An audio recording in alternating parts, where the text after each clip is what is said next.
नमस्कार दोस्तों और रहस्यमय ज्ञान के सभी जिज्ञासु श्रोताओं। आपके अपने पसंदीदा चैनल में आपका हार्दिक स्वागत है। आज हम एक ऐसी तिथि की गहराइयों में उतरने वाले हैं जो कैलेंडर पर भले ही एक साधारण दिन लगती हो, लेकिन विश्वास मानिए, यह अदृश्य शक्तियों के द्वार खोलती है।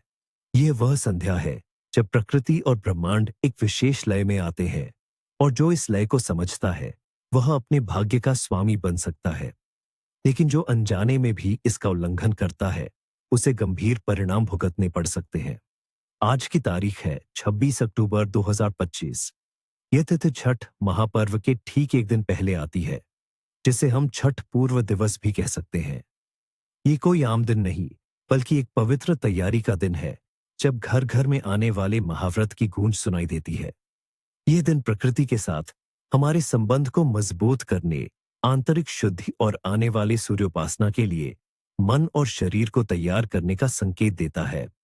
छठ महापर्व, जैसा कि आप जानते हैं, भगवान सूर्य देव और षष्ठी देवी, जिन्हें हम छठी मैया के नाम से पूजते हैं, को समर्पित है।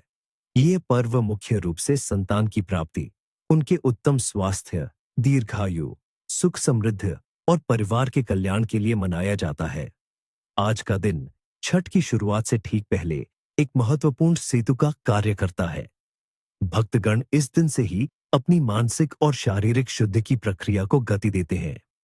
हालांकि आज सीधे तौर पर कोई बड़ा धार्मिक अनुष्ठान नहीं होता, लेकिन यह दिन आने वाले 4 दिवसीय महापर्व की नींव रखता है। लोग इस दिन से ही संकल्प लेते हैं, शुद्धता का व्रत धारण करते हैं और अपने इष्ट देवों से आने वाले पर्व को निर्विघ्न संपन्न कराने की प्रार्थना करते हैं। यह दिन हमें प्राचीन काल की उन गूढ़ परंपराओं से भी जोड़ता है, जहां प्रकृति की पूजा, विशेषकर सूर्य की उपासना, जीवन का अभिन्न अंग थी। कुछ विद्वान इसके भाषाई जड़ों को प्राचीन द्रविडियन या सिंधु घाटी सभ्यता से भी जोड़ते हैं, जहां उर्वरता और जीवनदायिनी शक्तियों की आराधना की जाती थी। छठ पर्व केवल एक धार्मिक अनुष्ठान नहीं, बल्कि प्रकृति और मनुष्य के बीच सामंजस्य स्थापित करने का एक महापर्व है। आइए अब हम छठ महापर्व और छठी मैया से जुड़ी कुछ प्राचीन कहानियों और मिथकों की यात्रा पर चलते हैं। इसकी जड़ें वैदिक काल से भी गहरी हैं। सूर्योपासना का यह विधान सबसे पहले ऋग्वेद में वर्णित है, जहां सूर्य को जगत की आत्मा और जीवन का स्रोत बताया गया है। कल्पना कीजिए, प्राचीन काल के वे आर्ष्य मुनि जो भोर की पहली किरण में सूर्य को अर्घ्य देकर अपनी दिनचर्या शुरू करते थे, उनसे ही यह परंपरा हमारे तक पहुंची है। लेकिन छठी मैया का क्या? इनकी कथा भी कम रहस्यमयी नहीं। लोक कथाओं के अनुसार छठी मैया को ब्रह्मा जी की मानस पुत्री, देवी प्रकृति के छठे अंश या भगवान सूर्य की बहन उषा देवी के रूप में पूजा जाता है। यह भी कहा जाता है कि वह सृष्टि की देवी है, जो बच्चों की संरक्षक, रोगों का नाश करने वाली और सभी मनोकामनाएं पूर्ण करने वाली देवी है। ब्रह्मवैवर्त पुराण में इन्हें देवसेना कहा गया है, जो प्रकृति का ही छठा अंश है। वह बालकों की रक्षा करती है और उन्हें दीर्घायु प्रदान करती है। सोचिए, एक ऐसी देवी जो न केवल जीवन देती है, बल्कि उसकी रक्षा भी करती है, कितनी शक्तिशाली होंगी। एक और लोकप्रिय कथा रामायण काल से जुड़ी है। जब भगवान राम लंका विजय के बाद अयोध्या लौटे थे, तब उन्होंने और माता सीता ने राजसूय यज्ञ किया था। इस यज्ञ के दौरान माता सीता ने सूर्य देव की आराधना की और कठोर व्रत धारण किया, जिससे उन्हें दिव्य संतान प्राप्ति का आशीर्वाद मिला। यह माना जाता है कि इसी घटना से छठ महापर्व की परंपरा का सूत्रपात हुआ। कल्पना कीजिए, स्वयं मर्यादा पुरुषोत्तम राम और माता सीता ने जिस अनुष्ठान को किया, उसकी दिव्यता कितनी होगी। ऐसे महाभारत काल में भी हमें छठ से मिलते जुलते अनुष्ठानों का जिक्र मिलता है। पांडवों की पत्नी द्रौपदी ने अपने परिवार के कल्याण और पांडवों को राज्य वापस दिलाने के लिए सूर्य देव की आराधना की थी। कहते हैं कि सूर्य देव के आशीर्वाद से ही द्रौपदी को अक्षय पात्र मिला था, जिससे कभी भोजन समाप्त नहीं होता था। वही सूर्यपुत्र दानवीर कर्ण के बारे में तो आपने सुना ही होगा। वे नियमित रूप से कमर तक पानी में खड़े होकर सूर्य को अर्घ्य देते थे। यह दृश्य जो आज भी छठ के अनुष्ठानों में देखा जाता है, कर्ण के अटूट विश्वास और समर्पण का प्रतीक है।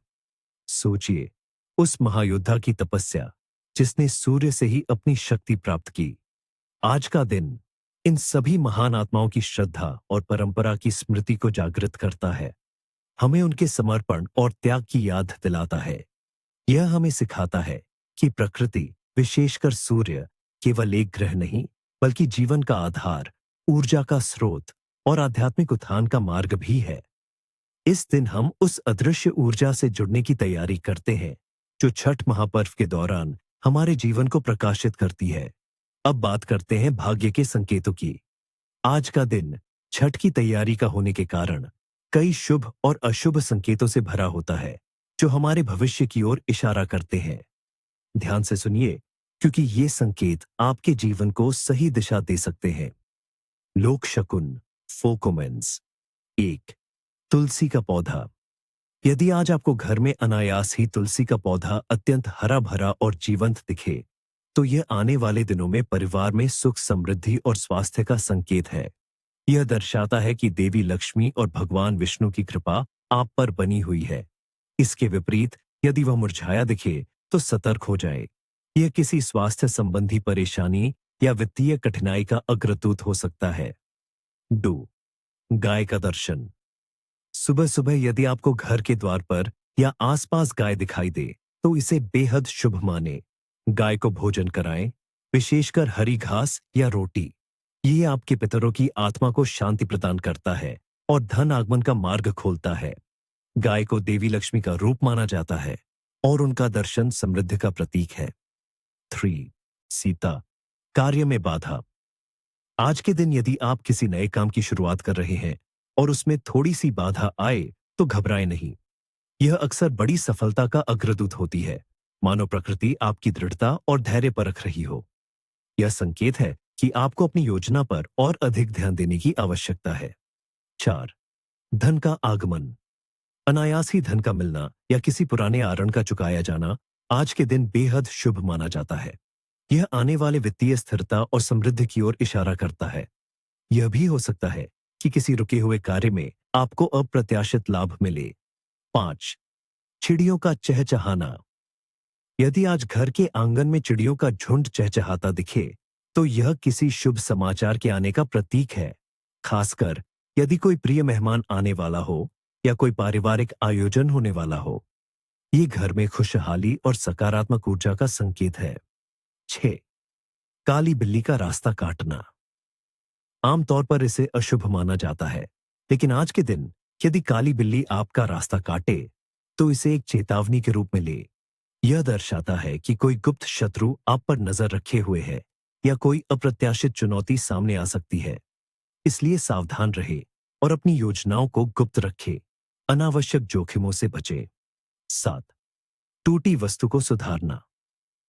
यदि आप आज अपनी पुरानी घड़ी ठीक करते हैं या कोई टूटी हुई वस्तु सुधारते हैं, तो ये आपके रुके हुए कार्यों में गति आने का संकेत है। यह बताता है कि आपके प्रयासों से पुरानी समस्याओं का समाधान होगा और आपके जीवन में नई ऊर्जा का संचार होगा। 8, बारिश की बूंदें। यदि आज अनायास ही कुछ बारिश की बूंदें गिरे, चाहे वह हल्की ही क्यों ना हो, तो इसे अत्यंत शुभ माने। यह प्रकृति की ओर से शुद्धि और आशीर्वाद का संकेत है। यह आने वाले समय में खुशहाली और समृद्धि की वर्षा का प्रतीक है। आज रात के सपने। आज रात के सपने भविष्य के गूढ़ रहस्य उजागर कर सकते हैं। उन पर विशेष ध्यान दें। 1, पवित्र नदी में स्नान। यदि सपने में आप स्वयं को किसी पवित्र नदी जैसे गंगा या यमुना में स्नान करते देखें, तो यह आगामी दिनों में आपकी आत्मा की शुद्धि और किसी बड़े पाप से मुक्ति का संकेत है।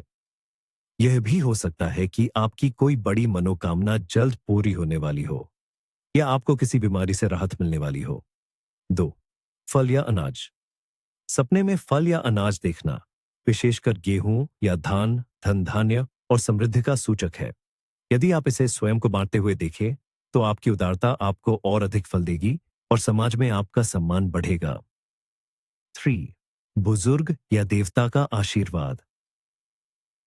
यदि सपने में आप किसी बुजुर्ग व्यक्ति या किसी देवता को स्वयं को आशीर्वाद देते हुए देखें, तो यह आपके जीवन में मार्गदर्शन और दैवीय सहायता की उपस्थिति को दर्शाता है। यह किसी बड़े निर्णय से पहले का संकेत भी हो सकता है कि आपको सही राह मिलेगी। 4. सांप का दर्शन। सपने में सांप देखना, यदि वह शांत है और आपको हानि नहीं पहुंचा रहा है, तो ये आपकी कुंडलिनी शक्ति के जागरण या किसी गुप्त ज्ञान की प्राप्ति का प्रतीक है। यदि वह क्रोधित है और आप पर हमला कर रहा है, तो किसी छुपी हुई चुनौती का सामना करने के लिए तैयार रहे या किसी शत्रु से सावधान रहे। 26 अक्टूबर को जन्मे लोग। 26 अक्टूबर को जन्मे लोग अक्सर गहरी अंतर्दृष्टि, मजबूत इच्छा शक्ति और अद्भुत रचनात्मक क्षमता के धनी होते हैं। इनमें नेतृत्व के गुण स्वाभाविक रूप से पाए जाते हैं और ये अपने लक्ष्यों को प्राप्त करने के लिए किसी भी हद तक जा सकते हैं। इनकी प्रवृत्ति थोड़ी रहस्यमयी होती है। ये अपने विचारों और भावनाओं को आसानी से प्रकट नहीं करते, लेकिन एक बार जब वे किसी पर भरोसा कर लेते हैं, तो वे अत्यंत वफादार और समर्पित होते हैं। इनका जीवन अक्सर परिवर्तनों और अप्रत्याशित मोड़ों से भरा होता है, लेकिन वे हर चुनौती का सामना धैर्य और दृढ़ता से करते हैं। अंततः सफलता प्राप्त करते हैं। ये लोग कला, साहित्य या गहन शोध जैसे क्षेत्रों में उत्कृष्टता प्राप्त कर सकते हैं। इनके लिए सलाह है कि वे अपनी ऊर्जा को सही दिशा में लगाएं और दूसरों की भावनाओं को समझने का प्रयास करें, ताकि उनके संबंध और भी प्रगाढ़ हो सके और वे अपनी असाधारण क्षमताओं का सदुपयोग कर सकें। इनामनिक। आज के दिन जिन नामों का स्मरण किया जाता है और जिनके लिए यह एक विशेष दिन हो सकता है, उनमें प्रमुख है अमृत, अंजना, करुणा, निर्मल, प्रदीप, रामेश्वर आदि। इन नामों से जुड़े लोगों का आज विशेष दिन है। उदाहरण के लिए, प्रदीप नाम का अर्थ है प्रकाश या दीपक। इस नाम के व्यक्ति अक्सर अपने आसपास के लोगों के लिए प्रेरणा और मार्गदर्शन का स्रोत बनते हैं। वे बुद्धिमान, दयालु और अपने कर्तव्यों के प्रति समर्पित होते हैं। उनका जीवन दूसरों के लिए प्रकाश फैलाने जैसा होता है और वे सदैव सकारात्मक ऊर्जा का संचार करते हैं। आइए अब हम छठ पूर्व दिवस की उन परंपराओं और अनुष्ठानों पर गौर करते हैं जिन्हें आज के दिन करना अत्यंत शुभ माना जाता है। ये क्रियाएं न केवल आपको आने वाले महापर्व के लिए तैयार करती हैं, बल्कि आपके जीवन में सकारात्मक ऊर्जा और समृद्धि भी लाती है। उनकी गृह शुद्धि और पवित्रता। लक्ष्य। आने वाले महापर्व छठ के लिए अपने घर को शारीरिक, मानसिक और आध्यात्मिक रूप से तैयार करना, नकारात्मक ऊर्जा को हटाना और सकारात्मकता का आह्वान करना। यह क्रिया छठ के कठिन व्रत के लिए एक शुद्ध वातावरण बनाती है। सामग्री: गंगा जल या किसी पवित्र नदी का जल, नीम की पत्तियां, कपूर, शुद्ध घी का दीपक, धूप और ताजे फूल। कब और कैसे? सुबह स्नान के बाद सबसे पहले पूरे घर की अच्छी तरह से साफ सफाई करें। हर कोने को चमकाए, मकड़ी के जाले हटा दें। इसके बाद एक बाल्टी पानी में थोड़ा सा नमक मिलाकर पूरे घर में पोछा लगाए, क्योंकि नमक नकारात्मक ऊर्जा को सोख लेता है। फिर गंगा जल का छिड़काव पूरे घर में करें, विशेषकर पूजा स्थान और शयन कक्ष में। आप नीम की पत्तियों को पानी में उबालकर उस पानी से भी घर को शुद्ध कर सकते हैं, क्योंकि नीम कीटाणुनाशक होने के साथ साथ नकारात्मक शक्तियों को भी दूर करती है। शाम को घर के मंदिर में शुद्ध घी का दीपक जलाए, कपूर और धूप करे और एयूएम सूर्याय नमः या एयूएम नमो भगवते वासुदेवाय मंत्र का 108 बार जाप करें।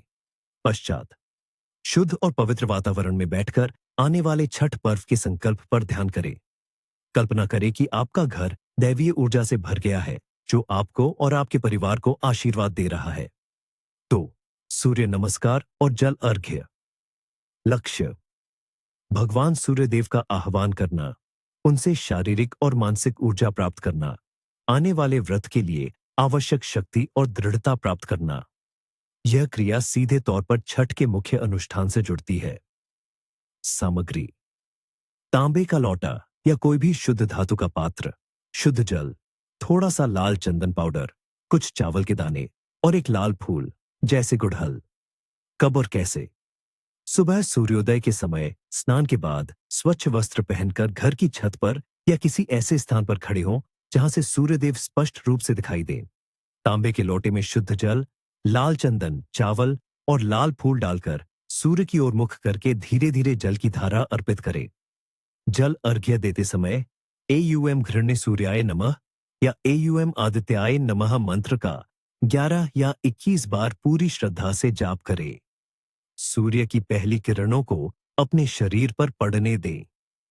शियाम्विन सतित्सोसाप पश्चात सूर्य की किरणों को कुछ देर शरीर पर पड़ने दे। यह विटामिन डी और सकारात्मक ऊर्जा प्रदान करता है। जल अर्घ्य के बाद सूर्य देव से अपने सभी कष्टों को दूर करने और परिवार में सुख समृद्धि लाने की प्रार्थना करें। यह आपके आने वाले कठिन व्रत के लिए एक प्रारंभिक और महत्वपूर्ण तैयारी है। 2. संकल्प और अन्न शुद्ध। लक्ष्य मिला। छठ के कठिन और पवित्र व्रत का मानसिक संकल्प लेना, अपनी इच्छा शक्ति को मजबूत करना और घर में आने वाले भोजन को पवित्र करना, जिससे मन और शरीर व्रत के लिए तैयार हो सके। सामग्री: कोई एक मौसमी फल जैसे केला या सेब, शुद्ध जल, संकल्प के लिए अपनी हथेली और पूजा की चौकी या आसन। कब और कैसे? दिन के किसी भी शांत समय में पूजा स्थल पर स्वच्छ आसन पर बैठकर अपनी आंखें बंद करें और अपने हाथ में एक फल लेकर मन ही मन आने वाले छठ व्रत का संकल्प लें।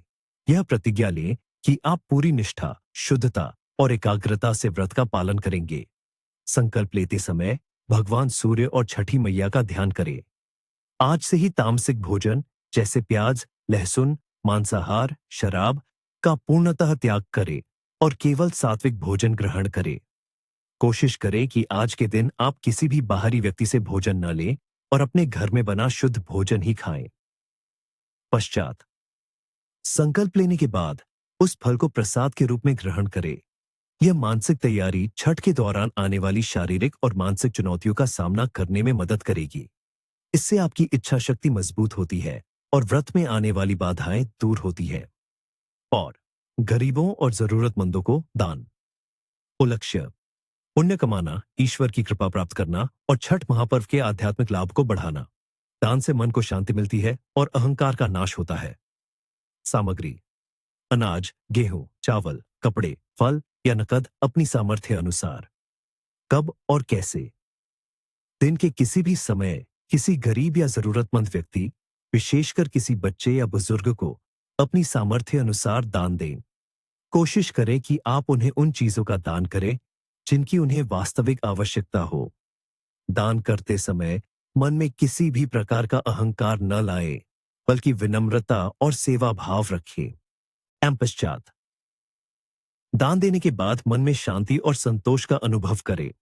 माना जाता है कि दान से किए गए पुण्य छठ जैसे महापर्व के दौरान आपके व्रत को अधिक फलदायी बनाते हैं और छठी मैया की विशेष कृपा प्राप्त होती है।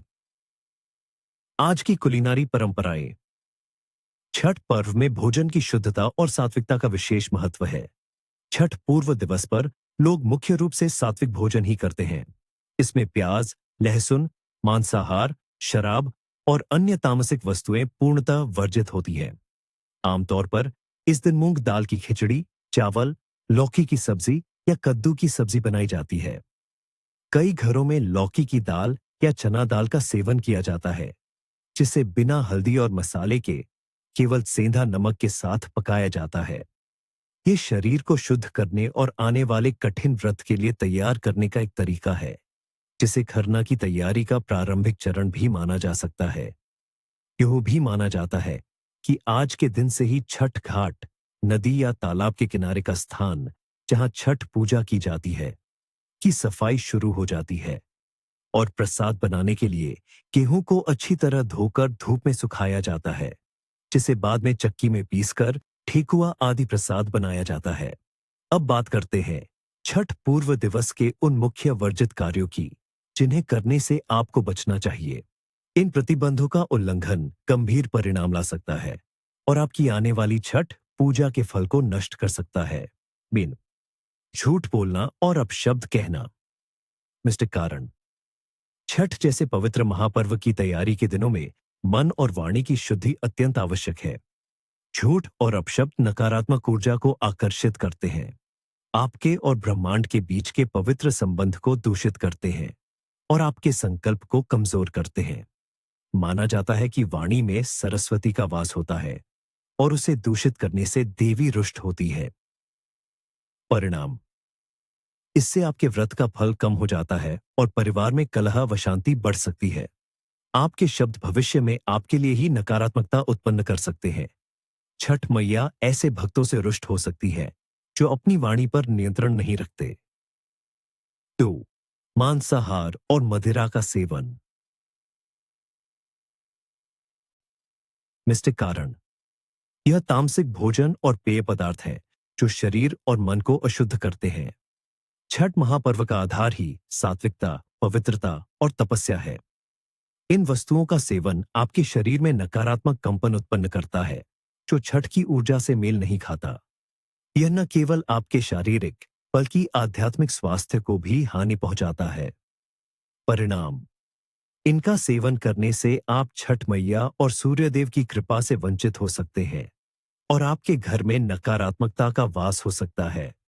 शारीरिक और मानसिक कष्ट भी बढ़ सकते हैं और आपकी प्रार्थनाएं सुनी नहीं जाती। 3. किसी का अनादर करना या बुरा सोचना। मिस्टिक कारण, आज का दिन क्षमा, प्रेम और सद्भाव का है। किसी का अनादर करना या उसके बारे में बुरा सोचना आपके कर्मों को दूषित करता है और आध्यात्मिक प्रगति में बाधा डालता है। सभी जीवों में ईश्वर का वास है और किसी का अनादर ईश्वर का अनादर है। यह आपके भीतर नकारात्मकता और अहंकार को जन्म देता है। परिणाम, यह आपके भाग्य पर बुरा प्रभाव डाल सकती है। समाज में आपका सम्मान घट सकता है और आपके संबंध बिगड़ सकते हैं। मानसिक अशांति और अवसाद घेर सकता है। 4. बाल कटवाना या नाखून काटना। मिस्टिक कारण, छठ जैसे बड़े पर्व से ठीक पहले शरीर की अनावश्यक शुद्ध से बचना चाहिए। ऐसा माना जाता है कि ये क्रियाएं शरीर की सूक्ष्म ऊर्जा को भंग करती हैं और आने वाले व्रत की पवित्रता को प्रभावित कर सकती हैं। ये शरीर के अंग माने जाते हैं और इन्हें काटने से एक प्रकार की अपवित्रता आती है जो व्रत के लिए उचित नहीं है। परिणाम, यह आपको मानसिक रूप से अस्थिर कर सकता है और छठ के लिए आवश्यक ऊर्जा को कम कर सकता है। कुछ मान्यताओं के अनुसार इससे दुर्भाग्य भी आ सकता है और अनचाही परेशानियां खड़ी हो सकती हैं। 4. पैसों का लेन देन या बड़ा कर्ज देना लेना। इन मिस्टिक कारण, आज का दिन स्थिरता और तैयारी का है, न कि बड़े आर्थिक जोखिमों का।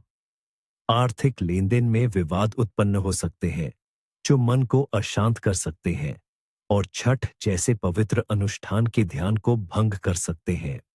धन की ऊर्जा को स्थिर रखना महत्वपूर्ण है। ये परिणाम, यह आपके परिवार में आर्थिक अस्थिरता ला सकता है या अप्रत्याशित खर्चों को जन्म दे सकता है। कर्ज का बोझ बढ़ने की संभावना होती है और वित्तीय संबंध खराब हो सकते हैं। ये आपकी मानसिक शांति भंग कर सकता है। लड़ाई झगड़ा या ऊंची आवाज में बात करना। मिस्टिक कारण, घर में शांति और सद्भाव बनाए रखना अत्यंत महत्वपूर्ण है, खासकर एक पवित्र पर्व की पूर्व संध्या पर। लड़ाई झगड़े से घर की सकारात्मक ऊर्जा नष्ट होती है और नकारात्मकता का संचार होता है। इससे घर का वातावरण दूषित होता है और दैवीय शक्तियां वहां वास नहीं करती। परिणाम, यह आपके परिवार के सदस्यों के बीच संबंधों को खराब कर सकता है और छठ मैया की नाराजगी का कारण बन सकता है।